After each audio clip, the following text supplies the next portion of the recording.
Jonathan! Hello. Hello! Take two, by the way, everyone. We're back! Yeah, all good. We're sitting quite far away from each other. 15 weeks apart, eh?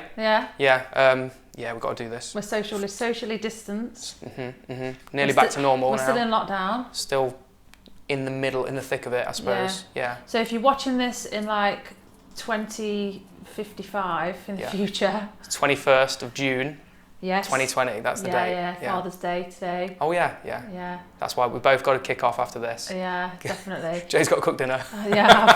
So COVID-19's happened, hasn't it? Last time we saw each other. It's happening. Happening. Yeah. Happening. The world was much different, wasn't it, last time we did this? Yeah. I had talk. some big plans there. Had a Me lot too. of stuff lined up. I mean, I suppose it's still kind of cracking off, but it's delayed a little bit. So what was going off with you with property before COVID?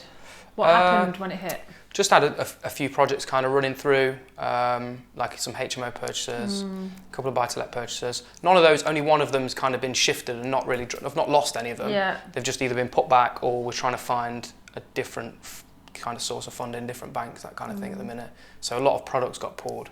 Yeah. And then one that we had that was surveyed was no longer mortgageable, and then we went through this whole kind of rigmarole of trying to get finance for it. And we think we're on the path of getting it now, but that was what was happening before, so we were just kind of trying to buy and continue as normal. And I had a few, I've got a PLO that's coming up for purchase this year, so I was going to buy that.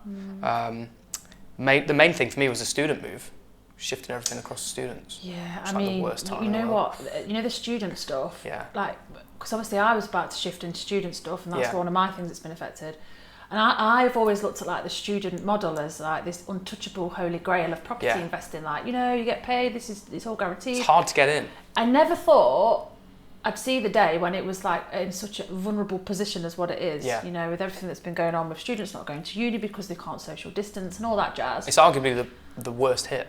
Yeah. At the minute. Yeah, well, no. Apart from service accommodation. Apart from SA, but in terms of like HMO, what we would be aiming at is probably the worst. Out of my stuff, it's the worst hit. So what's happened with your stuff then? Your student stuff? So we had, now thinking off the bat here, we had something like 40 rooms moving across to students. Before lockdown, we had probably half the rooms filled, something like that. So let's put that a little bit into context. So lockdown was in March. Yes, yeah. So your students would have been looking to move in July. Yeah. So I think a lot of them move in 1st September. Yeah. We had loads of rooms taken sort of December time, October time, that's when they were took for the next academic year. So the whole thing was kind of geared up to those moving across. But the main kind of difficulty with that is that we were moving from professional to student. Sure, yeah. So there were people occupying a lot of these rooms. So whenever someone left, we'd just take it on the chin as a void until September because we knew we couldn't fill it. And this was up until 6 months before September. I don't even know what that is off the top of my head. But up until then, we just stopped filling them once they became empty. But obviously with COVID hitting and the changes in the government law and everything, so you couldn't kind of get these people out, it's pretty much halved. So anything that was taken where we've had vacancies, we've managed to keep some of them, but we've moved, so we've like consolidated houses. So where we've got a 7-bed with like 2 people living in there at the minute, and a 5-bed with 4 or whatever, we've managed to put them onto into each other so that we then have. Has that gone okay? Touch wood, it's gone all right. Yeah, it's gone all right. We've managed to get one of the bigger ones filled, which was an 8-bed in Derby. That one's full. We've only got one left that's kind of sort of in the process of being half full. The rest are done. But I've had some horrible conversations where I've had to let students down. I've not been able to give them the house because I've got one 6-bed that's full, and I can't kick them out. So I've had to give them their holding deposits back, all that kind of stuff, which is crap for me because I really wanted to get into that market, but also it's worse for them because they've not got a house for the next year. Yeah. So what's the plan then? Are you going to pick up the 2021 and do it then?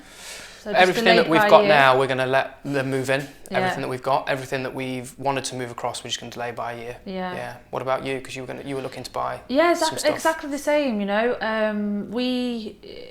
So when COVID hit, we had one student house in conveyancing in Derby, another SA.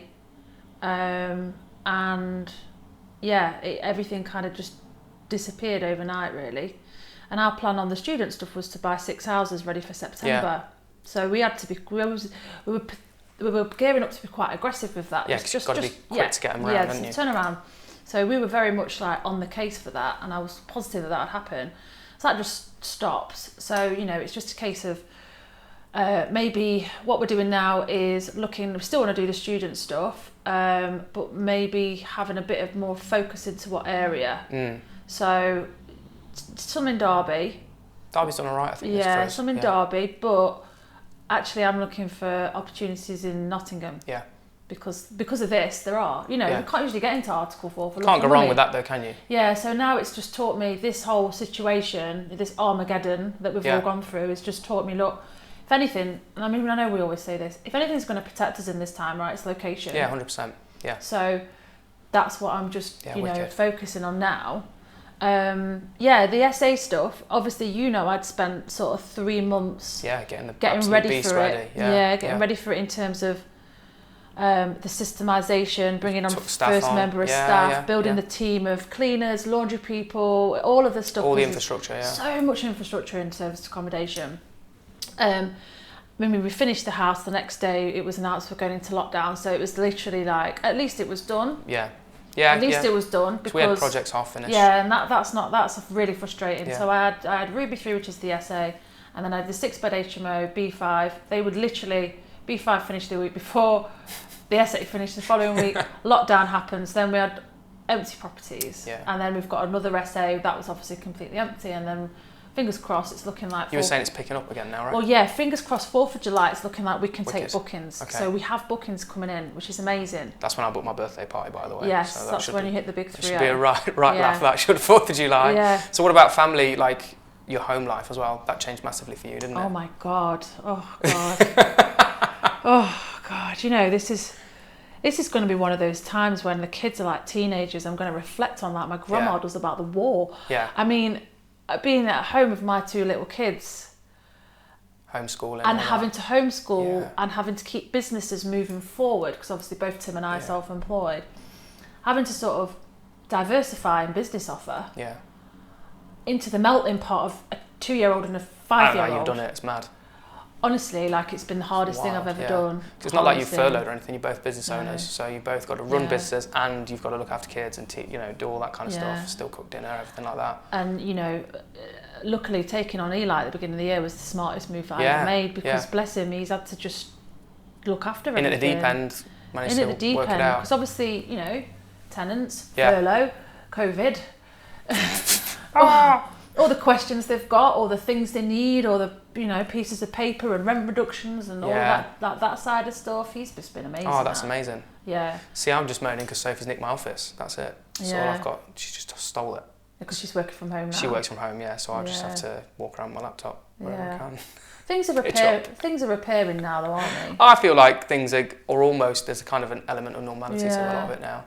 Like for us, it didn't really slow down because of the way that we managed to just look out with the plaster on one side, so that didn't really slow down. We ordered 48 bags of plaster before lockdown. Don't give out that address. So then, well, no, it's all gone now. It's on the walls. You can come and try and get it. But like the guys managed to. There was only one of them. He managed to work through the majority of it, and so we didn't really lose any time on that. The only thing that was held up was we couldn't get carpet supply. So we had one job that we wanted to snag. Everybody's got that. And we couldn't get carpets in. I put a post out on Instagram. I got like 12 blooming different people to give me carpets, and they all had the same thing. They couldn't supply to a residential address. It had to be to like a doctor or a hospital or anything like that. Okay. That's what it was for.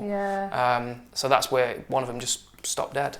But on the positive side of that, when it was finished, we managed to get 12 months up front to rent it as soon as we came out of lockdown. To let them. So that was literally went like that over what we thought, and for 12 months. So you know, it's not all kind of doom and gloom in that respect. So it's kind of it's not hindered you then, has it really? Not particularly. I already worked from home and by myself and things like that, so it's not a massive change for me apart from having Sophie in every day. I think it's definitely been a time for sort of this whole thrive or survive mentality with your businesses. It's like, well, you know, your back's against the wall now. You've got to like make it work. Like for me, for example, you know, I was doing really well on the design stuff before this happened, and I was just turning down loads of clients. Like, and I had a couple of freelancers working for me. It's going really well, and then obviously overnight they just disappeared because who's spending money on design when you know we're all in this pause mode. So I had to sort of think about how I could replace that revenue. And I have a lot to thank you for this, because you kind of encouraged me to do that Zoom training call with you to try and sort your floor plans out. Still work in progress, by the way. Yeah, and that's where, off the back of that, because that went well, I've started to do the one-to-one consultancy, and it's done so well. Good. So I owe you a beer for that. You do. Well, I think I'll put the invoice. Me and Carl took the invoice in post today. Yeah. I do owe you a beer for that. But no, I'll send it to the barn. Yeah. So you can pick it up. So it's been very much about, you know, reacting to this crap situation that everybody's been in, adapting. Yeah. That makes adapting to it. Okay. It's not a time I ever want to go back over again. Do you not find that there was also some enjoyable parts to it? You know, like sitting and having the kids there all day. And... I think when it first started and Tim was at home, it was okay. But I think everybody's just got cabin fever. Yeah. Like little kids, they need other little kids, basically. Yeah, I get that, yeah. And as soon as mine went back to school and nursery, they just switched up. Happier, yeah, I get that. And I'm like, this is right. Yeah. You should be there, and I should be here, and we should have our own things going on. And everyone's happier. So, yeah, it's picking up. But when they announced on Thursday that schools were going to open in September full-time, I literally danced. Yeah. Well, there's all that thing up in the air. It's getting my life back. About the unis as well, right? Is it still? Is it? They've said, a lot of unis have said they're definitely opening in September, but they don't know what that means, like whether that means... They've said that they're not going to be doing lectures. A lot of them have said they're not going to be doing lectures, which makes sense because lectures are huge halls of people with like 200 people in. But a lot of the other kind of classes, I don't see why there's any reason why they wouldn't do that. But yeah, we'll have to figure that out when we come to it. Yeah. So what are we looking at in terms of the rest of the year? Have you got anything planned for the rest of the year? You know what? This is my last project. So we're in B125 at the minute, which is a 7-bed commercial conversion. Yeah. Which used to be a chippy. Looks good, doesn't it? It did used to be a chippy. I've been. I used to come here a while ago. Here, didn't you, for your chips? Did. And that's the last one in the pipeline in terms of, you know, portfolio growth at the minute. It's not for want of trying to, you know, we're aggressively trying to source and find the deals, but I just think it's probably a little bit too early. Now's a good time to take stock, figure out where you want to go. Yeah, and definitely. Then progress when things have settled down a little bit, I think. I think for me, it's what I keep discussing is like, you know, what I really want to do is just do a really good job of what I've got. Yeah. So obviously SA bookings are picking up. I've got 7 rooms here to fill. I'm filling rooms in other places from pre-lockdown. And I just want them to do really well and perform really well. And I want to look after the people in there. So everything's kind of protected while we go, because we're going to obviously go down, aren't we? I get that, massively. Yeah. Do you think professional lets like this will be impacted that hard with that kind of thing? So this is obviously going to totally depend on when the furlough scheme ends. What I'm doing now with empty rooms is we're really screening people a lot more in terms of what their job role is and their situation before we let them apply. So we've had already at B5, we've had quite a few people apply, and we've had to sort of say, you know, this income stress test might be there, or someone might work in retail and it's just been announced they've gone bust, and then it's not. And all these things, so we're just really taking our time to get the right people in. Have you put anything in place to kind of help get around that, like guarantors or anything to help bypass it? Yeah, we're always trying for the guarantors, but not everyone's got them, I think. No, I get that, yeah. So, what's interesting though is that I think before all this happened on the professional lets, I was a bit dismissive. Like, it's harder in terms of... It is harder, because it's not a group, it's, filling, it's constantly turnover's rotating. high. Students just felt like, this is, you know, a lot simpler model because it's one in, one out. Yeah, agreed. But actually, in a global pandemic, the professional HMOs is where it's at. They should come out on top, really. Yeah. They should, because it's the cheapest form of accommodation, isn't it? And that's interesting, because I think actually moving forward, things like this are going to do really well. Yeah, 100%. Because all of ours are all set up for people to work from home as well. Yeah. But where else can you, like, these rooms are like 595, 575.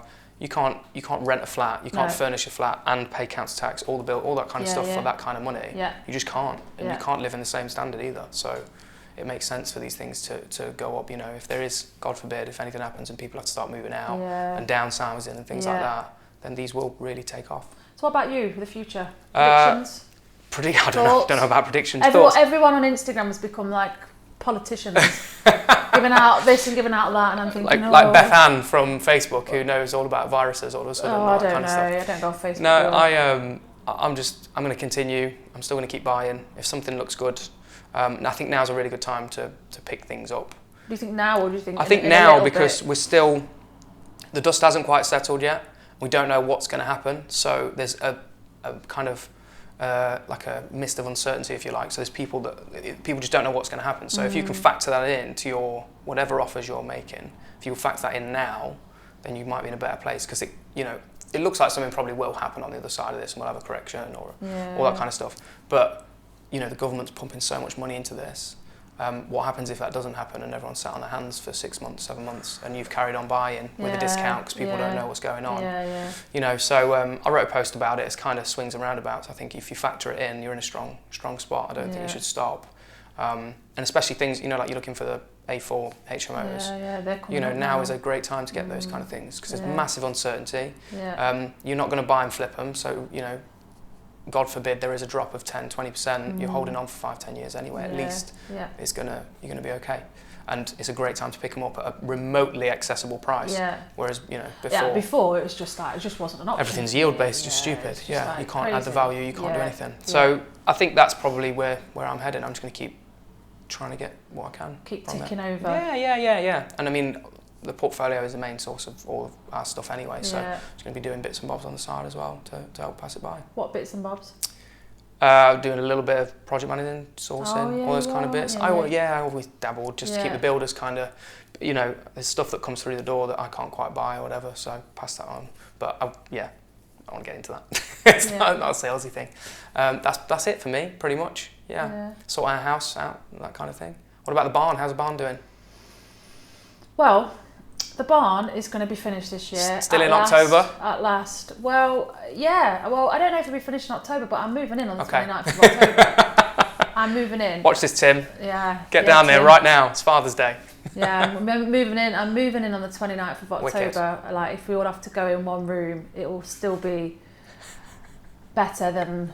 we live in a lovely house, but I mean, that place is just it's so wicked, good. Isn't it? Yeah, it looks awesome. So, I mean, and that's why, I've had a little bit of FOMO this week, because I'm thinking, oh God, I need to be buying, I'm missing out. Then I look at the barn and I think, that is a gigantic development that we're working on. That right there. And like I said to you earlier, when I sat down and totted up how many HMOs I've done in like 18 months, it's 27. Yeah, that beats me. I don't know. And buy-to-lets, and serviced accommodation, and flips. So you've done 27 projects? I've done 27 HMOs. Oh, bloody hell, I've done 35, 40 insane projects in 2 years. The sash you said that with. Yeah. It's true. Even I didn't realise. That is a lot, to be fair.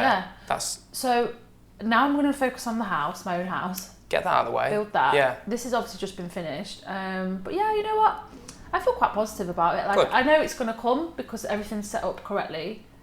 And yeah, I was talking to somebody and they were like, I built my business in a recession. It's a good time to build a business. Yeah, 100%. Asset business. So I'm feeling positive. Great shout. Yeah. And also this one, you've just done a video for this one, haven't you? Yeah. What's it called? B125. B125. So check that one out. That would be good to watch. Yeah, definitely. So we should probably wrap up there because we're trying to squeeze them, aren't we? Yeah. Trying to get them done. So thanks for watching. We're going to try and give you some more stuff over the next coming months. Obviously, it's been difficult. Yeah. So yeah, stay with us. Cheers. Bye. Thank you for watching, guys. If you like what we're doing, please like and subscribe to the channel. If you want us to talk about anything specifically, then pop that in the comments below and we'll get back to you. We'd love it if you'd come over to Instagram and give us a follow and say hi. I'm B-Space and you are? Jonathan M. Ioannou. Thanks.